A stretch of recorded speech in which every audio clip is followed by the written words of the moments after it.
sirviendo al hombre ni a la iglesia, estamos sirviendo a Dios.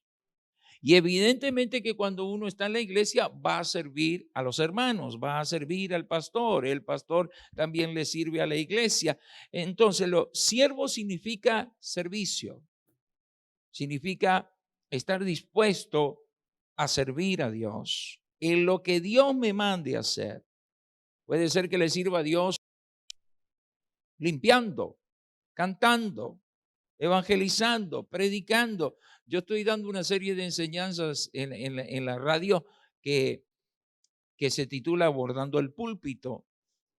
Y una de mis frases ahí es que yo estoy cansado de gente que son sermoneadores de la palabra.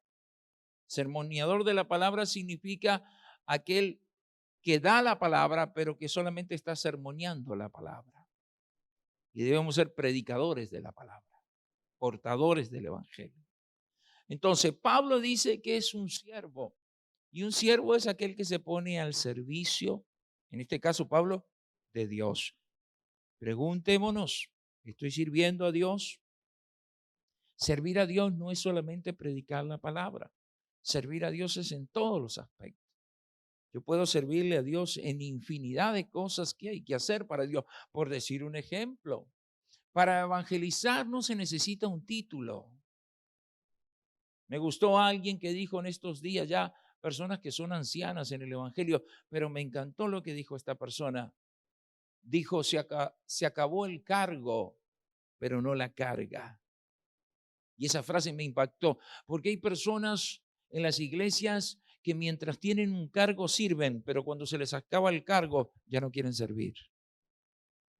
Y entonces esta persona que es una anciana y tiene ya más de 40 años sirviendo a Dios, se acaba el cargo, pero no la carga. Por decir un ejemplo, para evangelizar no se necesita un cargo, se necesita el deseo de servir.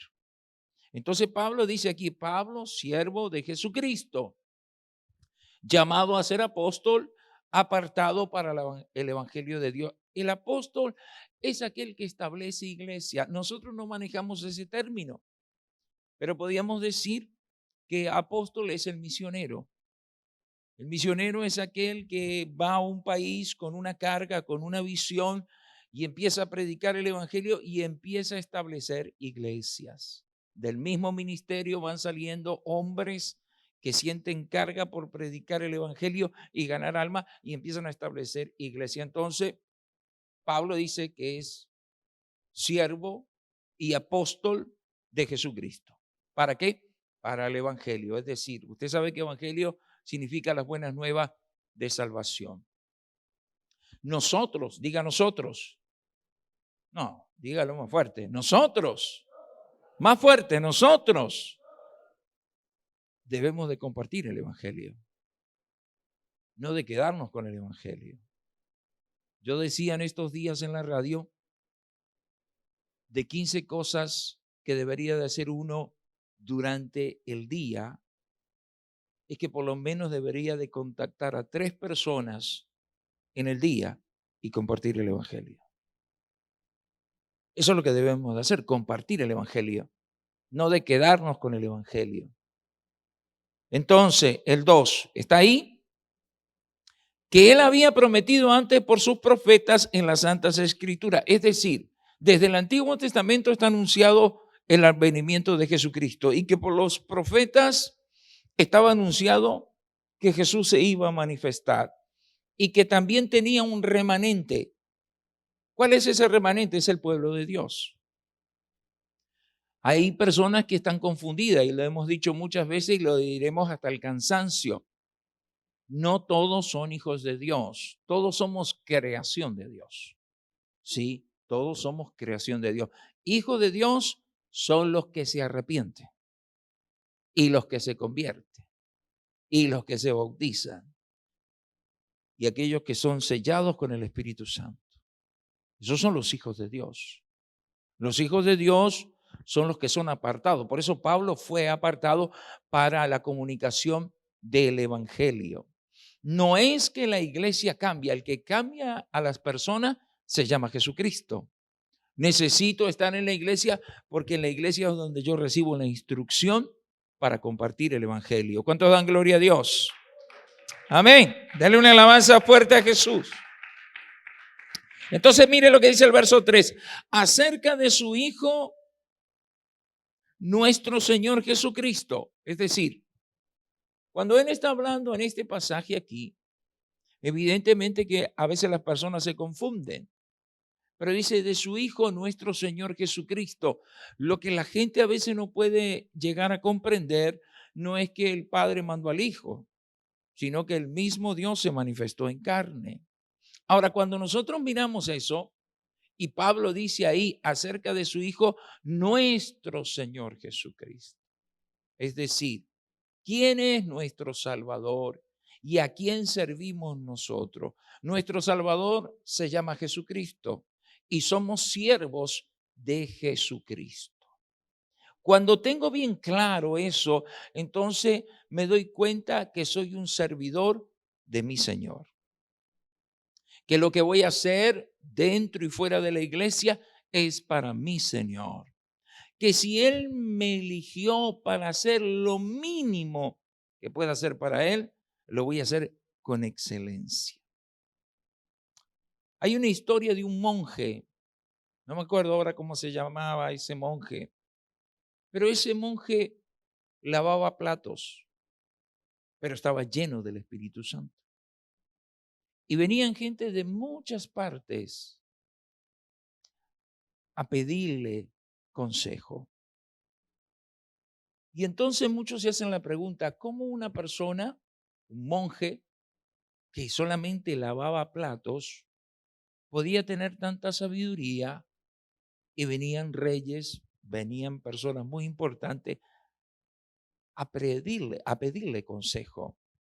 Bueno, la deducción es que ese monje lavaba los platos pensando que el que comía en ese plato era Dios. Y que Dios lo había adoptado de su Espíritu Santo para que cuando alguien viniera a hablar con él le pudiera dar palabras realmente de sabiduría. Así que cuando uno dice que es siervo de Dios, entonces está sirviendo a la creación de Dios. Y debemos de entender aquí que Pablo dice que Jesucristo es nuestro Señor. No usted, señor o señora. Usamos la palabra Señor para identificar a un hombre y una mujer, señor o señora. Pero aquí estamos hablando del Señor de señores.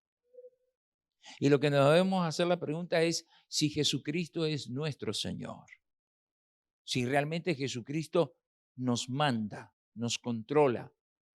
Porque hay una gran diferencia entre lo que Dios quiere hacer en nuestra vida y lo que individualmente cada uno de nosotros quisiera hacer. Ahora, que era el del linaje de David según la carne. Si usted mira en el Nuevo Testamento, se marcan las generaciones de donde viene Jesús, que son 14. Y habla que era del linaje de David. Ahora sigo con el verso 4, que fue declarado hijo de Dios con poder según el Espíritu de Santidad por la resurrección entre los muertos. ¿Por qué la Biblia habla que Jesucristo es el Hijo de Dios? Como si hubiera una dualidad que no hay. Bueno, se declara que es hijo de Dios porque realmente Dios es espíritu.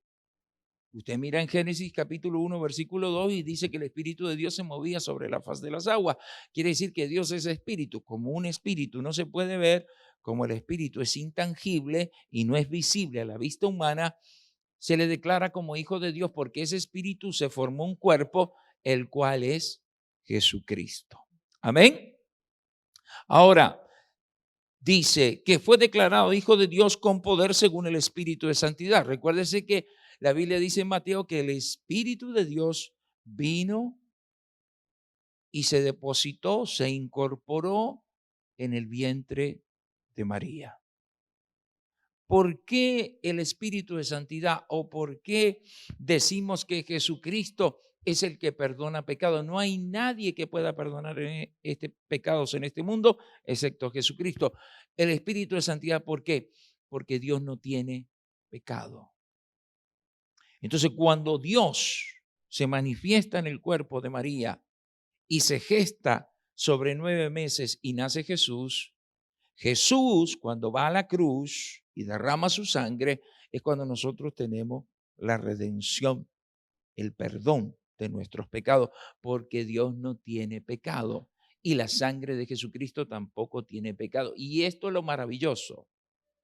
Si usted y yo, que hemos nacido de un hombre y de una mujer, tenemos el ADN de nuestro padre y de nuestra madre. Pero Jesucristo no tomó ni siquiera una célula de María.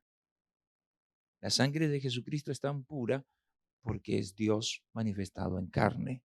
Si hubiera tomado algo de María, solamente el vientre, pero nada que ver con las células de María, con el ADN, no lo tomó, porque si no nuestros pecados no serían perdonados. Eso es lo maravilloso. Por eso dice el Espíritu de santidad, por la resurrección de los muertos.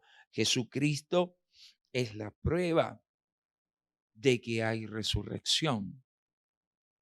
Y todos aquellos que creemos en Él y que somos siervos de Él y que hemos sido apartados por Él, entonces un día vamos a resucitar juntamente con Él. ¿Cuánto dan gloria a Dios?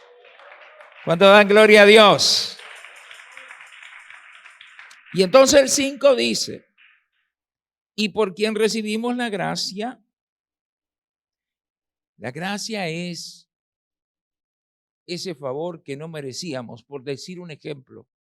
Quizá para muchos de nosotros la iglesia sea una carga. Mucha gente suele hablar de una manera despectiva de la iglesia. Uy, qué fastidio ir a la iglesia. Otros dicen, oh, y otra vez culto. Pero recuerde que es la gracia. ¿Dónde estaríamos nosotros si Jesús no nos hubiera alcanzado? Quizá muertos y en el infierno, presos o enfermos, divorciados y vas a ver cuántas cosas más, llenos de vicios, pero fue la gracia que nos alcanzó. La gracia, la misericordia, el favor no merecido. Así que somos más que privilegiados de estar en la iglesia. Podemos ver, podemos caminar, podemos oír, podemos respirar, podemos estar con nuestra familia. Así que fue la gracia la que nos alcanzó. Y si por gracia estamos en la iglesia, entonces alabado sea Jesucristo, exaltado sea Jesucristo, a Él sea la gloria, a Él sea la honra. Gracias por estar en la iglesia. Amén. Amén. Ahora bien, ahora dice, y el apostolado para la obediencia a la fe. Es decir, esa palabrita obediencia a la fe significa que no basta solamente tener fe, sino también obediencia. Cuando Jesús elige a los 12 y cuando Jesús elige a Pablo que iba rumbo a Damasco, Pablo iba con cartas para apresar a aquellos que creían en Jesús. Pero de repente oye una voz del cielo y dice, Saulo, Saulo, ¿por qué me persigues? Y él dice, ¿quién eres, Señor? Yo soy Jesús a quien tú persigues. Desde ese momento la vida de Pablo cambió, que era Saulo de Tarso, y después se transforma en el apóstol Pablo. Pero hay algo que es bien importante, el siervo. Cuando hablo de siervo no estoy hablando de un pastor. Estoy hablando de todos aquellos que somos considerados hijos de Dios y como tal somos siervos. El siervo se somete a la obediencia de su Señor. Muchas veces nosotros no hemos llegado a entender que la obediencia es importante. No la obediencia de mandar, no la obediencia de hacer, no la obediencia se nos dice, hágalo porque yo le digo, no, la obediencia a Dios. La comunión con Dios te hace obedecer. La relación con Dios te hace hacer siervo. Y cuando tú estás en obediencia con Dios, entonces te es fácil servir, te es fácil obedecer. Hay muchas personas que tienen un cortocircuito espiritual. Un cortocircuito espiritual. ¿Qué significa eso, pastor? Significa que sí creen en Dios, que sí aman a Dios, pero que no obedecen a Dios. Entonces eso es un corto, porque no es un verdadero siervo, una verdadera sierva. El verdadero siervo deja que Dios tome el control. Y nos pasa por situaciones difíciles, pero Jesús dijo que fue obediente hasta la muerte y muerte de cruz. Y mucha gente no quiere o muchas personas no desean obedecer porque obedecer te lleva a un compromiso. El compromiso te lleva a una responsabilidad. Pero si yo hago eso, no estoy obedeciendo al hombre, estoy obedeciendo a Dios. Amén. Entonces dice, para la obediencia a la fe en todas las naciones. Es decir, desde el momento que Pablo fue llamado, Dios le dio un ministerio. Y el ministerio era predicar su palabra, establecer iglesias. Fue más pastor Timoteo que Pablo. Pablo establecía iglesias, Timoteo las ministraba.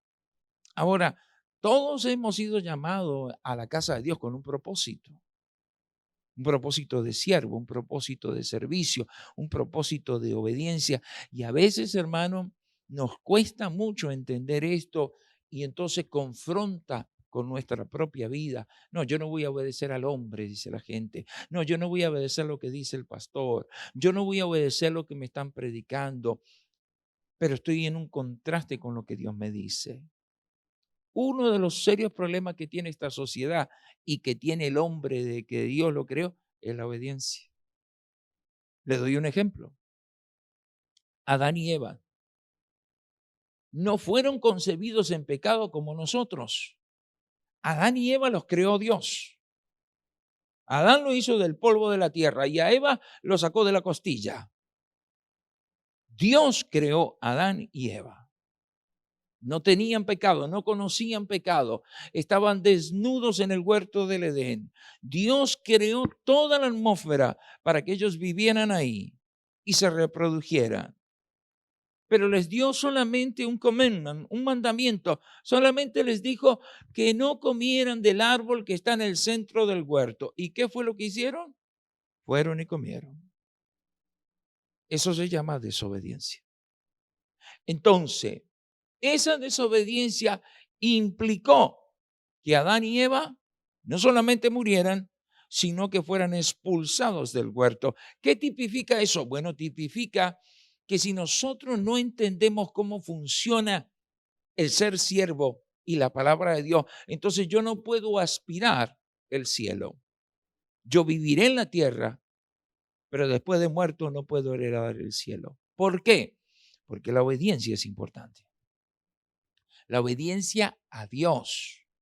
¿Cómo encuentro yo, pastor, la obediencia a Dios? A través de la palabra. ¿Cómo encuentro yo, pastor, la obediencia a Dios? Cuando el Espíritu de Dios reposa sobre mí. ¿Cómo encuentro yo la obediencia a Dios? Cuando el Espíritu Santo toma control de mi vida. ¿Cómo encuentro yo la obediencia a Dios? Cuando sé que Dios está morando dentro de mí. No necesito que alguien me esté señalando mis pecados. El mismo Espíritu Santo me está señalando mi comportamiento, mi actitud, mi manera de pensar, mi manera de vestir, mi manera de actuar, mi manera de comportarme, porque Dios mora dentro de mí. Oh, hermano, si le va a dar una alabanza a Dios, désela fuerte, amén. Entonces dicen todas las naciones por amor de su nombre. Entonces, ¿cuál es el nombre de Dios? Jesucristo. Porque Él es el que salva, el que sana, el que limpia y el que perdona. Amén. Entonces recuerde que cuando usted escuche la palabra siervo, preguntémonos si somos siervos de Jesucristo. Siervo no es solamente el pastor, siervos somos todos. Obedecer no solamente obedece el pastor, debemos de obedecer todos. Amén. Y de esa manera crecemos y de esa manera aspiramos con una buena conciencia que el día que el Señor nos mande a buscar, estaremos delante de su presencia. Amén. Pero recuérdese, hermano, la obediencia es importante. La obediencia a Dios, a la fe, amar su palabra, amar su presencia y considerarnos realmente siervos de Jesucristo. Amén.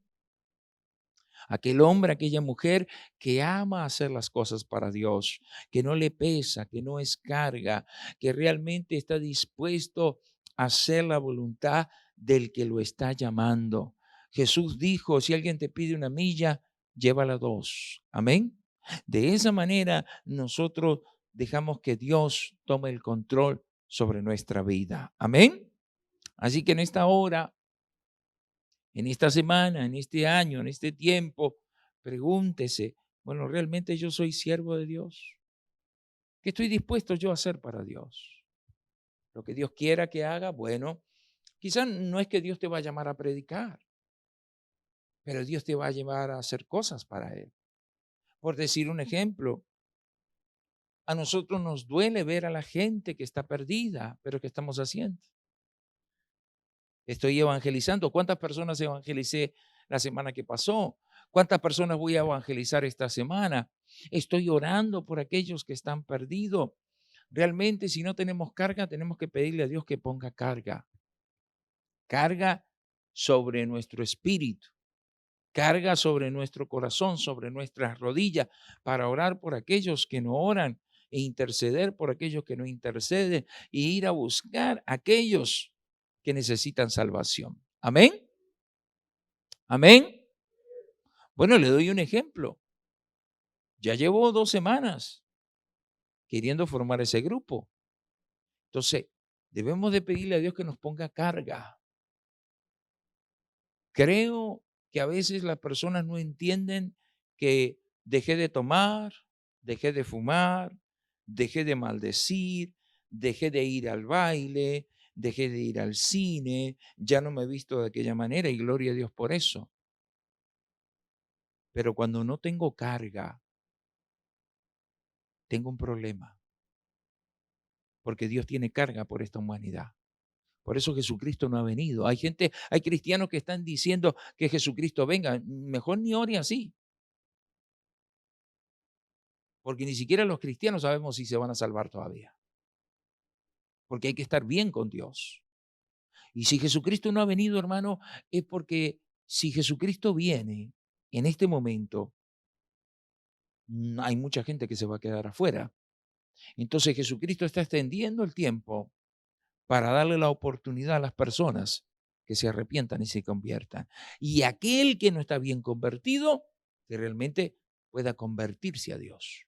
Recuérdese, hermano, que no es su evangelio ni es mi evangelio, es el evangelio de Jesucristo. Amén. Lo que está escrito aquí es como nosotros debemos de vivir para Él. Amén. Y lo que no podamos entender, pues en oración Dios lo va a revelar.